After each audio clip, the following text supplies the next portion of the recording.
Hindi mo pa rin sinasagot ang tanong ko. What does that woman have on you na hindi mo siya mapakawalan? Like I said, malaking tulong siya sa atin. And we can't afford to lose people right now. And this conversation is over. No!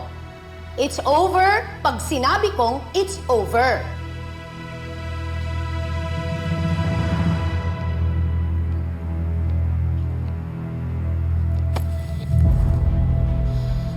Look, hindi porket napapayag mo sa lintik na demands mo, iaabusin mo ng kabaitan ko.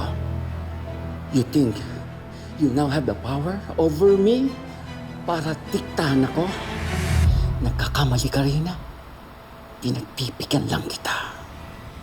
You're still and you will always be just a trophy wife.